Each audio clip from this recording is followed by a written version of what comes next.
Hey guys, today we're going to talk about the internet 4.7. You see here, anybody can make up a tweet by anybody. That's why you have to have the check mark on there because to verify that it's actually a person because someone could just go make up a tweet like I made for Barack Obama. So be careful about that. So essential bits of information for this section. If you're using a free website, then you are a product being sold. Your data is being sold. It's critical to evaluate information for truth and authenticity. Sites use your information to place particular ads on other sites you visit. Social media can affect your self perception, and the internet is different from all forms of media because all other forms of media converge online. All right, it's a little brief history of the internet. So it started in 1957. President Eisenhower created the Advanced Research Project Agency, ARPA, to help the U.S. catch the Soviet Union in the space race after the launch of Sputnik. So he created the first network of computers called ARPANET. It consisted of 4 computers sharing information. In the 1970s, research universities and corporations began communicating with their computers using radio waves instead of phone lines. This is called internetworking, aka the internet. In 1990, Tim Berners-Lee developed a navigating system for the internet called the World Wide Web. The internet is the structure and the hardware, the servers, wires, waves that contain and carry information from one computer to the next. And the web is the way the information is organized and accessed. Okay, your www.google.com. Okay, Google's a search engine to go to the web and look at all different kind of websites you want to read and look at. So, social media history. Really, the first commercial online service by CompuServe, 1969. First email, 1971. News groups, 1979. World Wide Web introduced, 89. And so, Blogger platform, 1999, launched. And then it started with the Friendster, MySpace, Facebook, Instagram, Twitter, TikTok, all these different social media platforms. 1995, Microsoft introduced Windows 95 with Internet Explorer. The internet was now widely available to the public for the first time, and this changed everything. 1995 is the year the world changed. Internet Explorer, Windows 95. I remember getting on Windows 95, my first computer, and you can get on the internet for the first time. An ordinary person can go home and search. Of course, you get your little dial-up modem. That really annoying sound, the dial-up. Hopefully, you can get on the internet. Your mom doesn't need to use the phone because then he kicks you off the internet because you have one phone line. And so, but in 1995, Windows 95 starts it all. Personal computing revolution. And the rest is history. 1998, Google is founded by Larry Page and Sergey Brin. In 2003, MySpace was invented, eventually becoming the world's most popular social media network. Okay, that's where I got my start with social media, was MySpace. It was all the rage back in the day. And then came Mark Zuckerberg and Facebook. 2004, Mark Zuckerberg invents Facebook from his college dorm as a way to meet ladies. Well, it started out as a only college only. So that's when I got my start on Facebook when I was in college, and then it spread and went public, and everyone could use it. And quickly overtook MySpace, and it became the most dominant form of social media there is on the planet today. Sure, it's waning in popularity, but it keeps changing and evolving from live video. They keep evolving and changing Facebook to keep up with the times and demand. The Facebook still is the #1 social media network in the world. That's a 2019. In 2005, YouTube was created, so users could upload and share videos online. 2006, Twitter was created. In 2016, Donald Trump announced his vice president candidate via Twitter. It's the first time this has ever been done in history. Social media literally trumps news media. Donald Trump uses Twitter to bring out stuff all the time. He's always tweeting, all hours of the day. He bypasses the media and tweets his own stuff out. And it all started when he announced that Mike Pence would be his vice presidential candidate. Uh, Instead of going to the media and announcing it as a press conference, ticked off the media, and media still doesn't like him too much. One reason why they don't like him is because he bypasses them and goes online and tweets out stuff instead of going through the media first. Direct advertising. So the internet narrowcasts more than any other medium. Okay, through cookies and special interest websites, advertisers can target and reach any consumer. If you aren't paying for the website, then you are the product being sold. Your data is being sold. Your data is being collected. All the websites you go to, all the pictures you post, all that data that you create is being sold. Like Facebook got in trouble for selling our data to Cambridge Analytica. Our data is being sold to third-party companies, and then they go and sell to advertisers. And that's how Facebook can be free. That's social media can be free because of advertising. They sell our data to advertising companies. Advertising companies then know, oh, they'll like this product. I'll put an ad to them. They've been searching for luggage. I'm going to put an ad about luggage on their Instagram. So every search you do or website you visit gives the internet information about yourself, which enables companies to target you. And the ads that appear are directly related to you.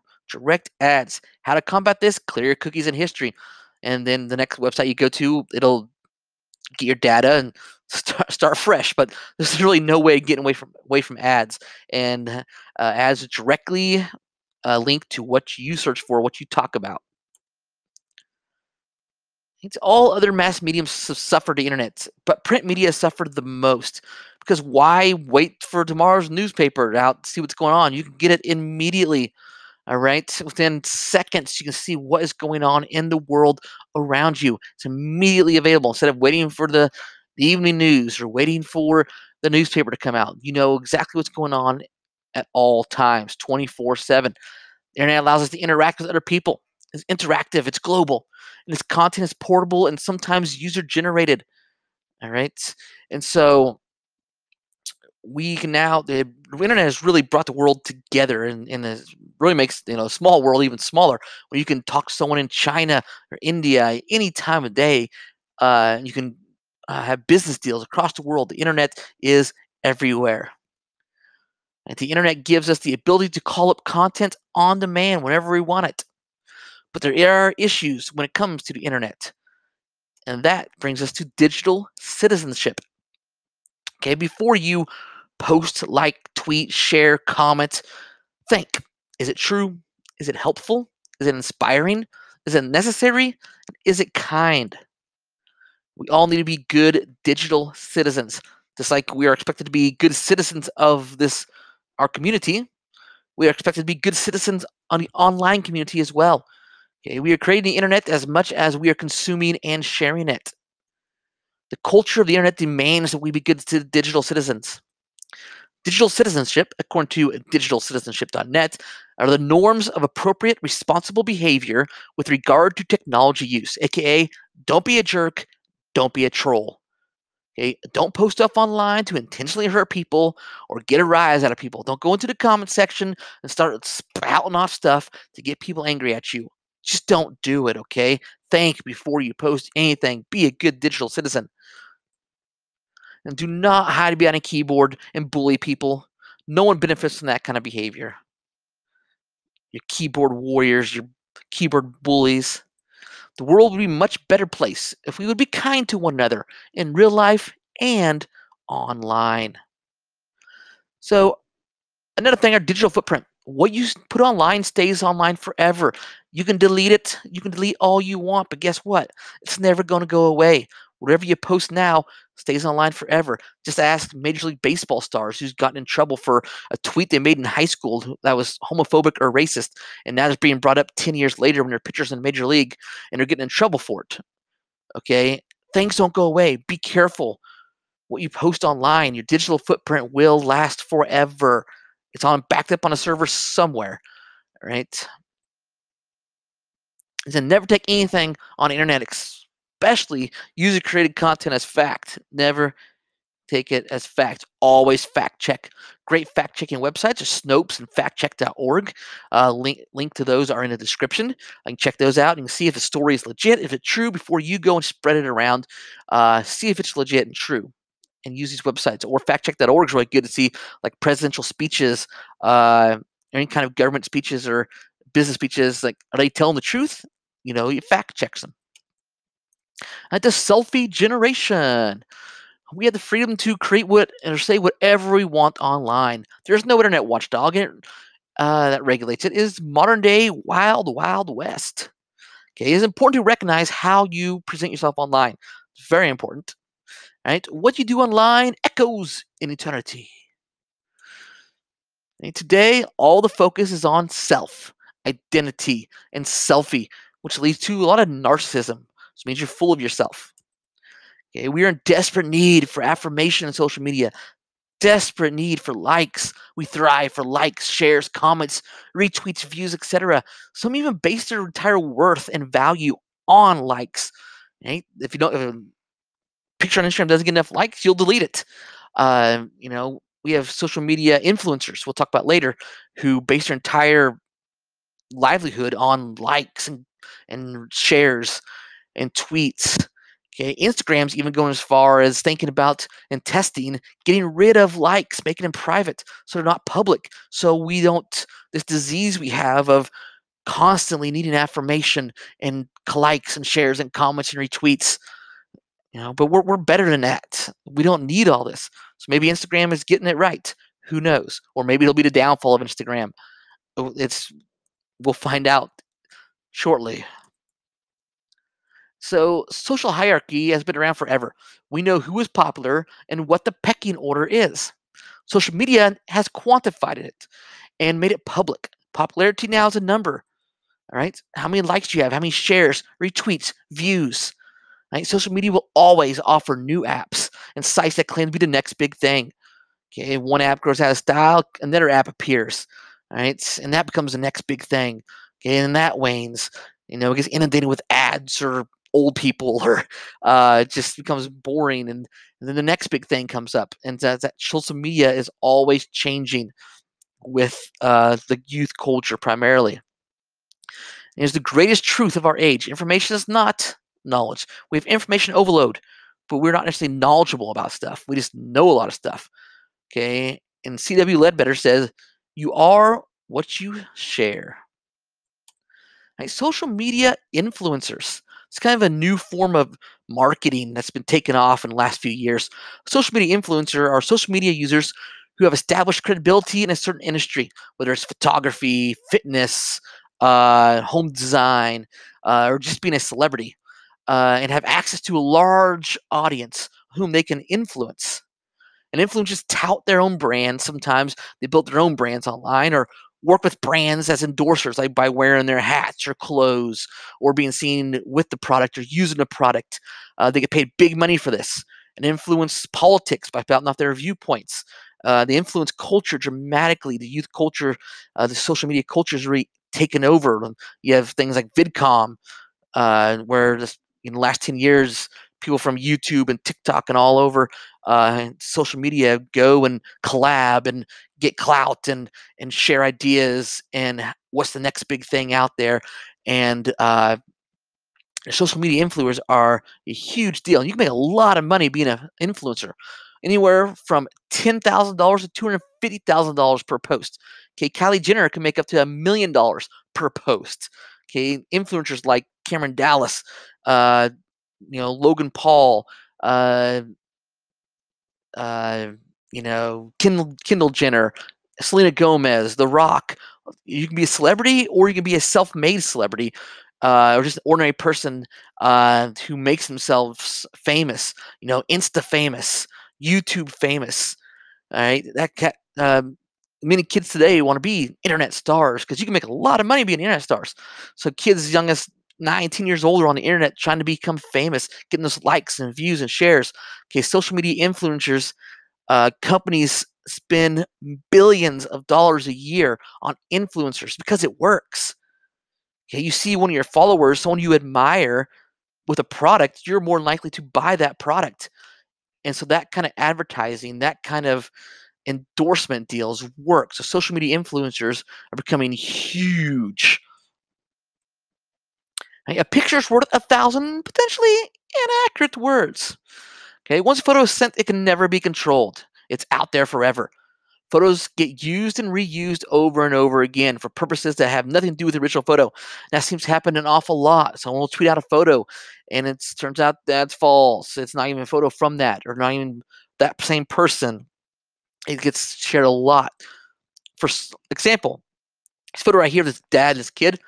So from Mommy Guide, found an image of a boy from his father dressed up like Batman and Robin for a comic convention, and she used it to share a made-up story about bullying and Father of the Year. But the whole story was fabricated and made up, and the original photographer never heard of the magazine. This picture had nothing to do with that. It's just a dad and his, Batman and Robin and father and son going to Comic-Con, but it got blown way out of proportion. It happens a lot of times with images. You never know what's going to happen to your image once you post it online. Right? Catfishing, another issue with the internet. Catfishing is to lure someone into a relationship by means of fictional online persona. Catfishing has become such a huge ordeal that MTV has an entire show dedicated to it.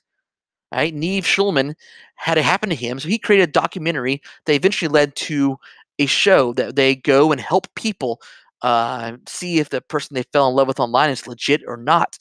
So Neve says they get attention and respect online that sometimes they don't get in real life. This happens a lot. Catfishing happens all the time. So it's very careful. So if you have an online relationship with somebody, you've never met them in real life, chances are you may be catfished. Your brain on the internet. Yeah, that picture right there pretty much sums up our brain on the internet. We're in constant need of entertainment and stimulation. We can't just sit still anymore and just listen and take in the world. We have to be constantly entertained and stimulated.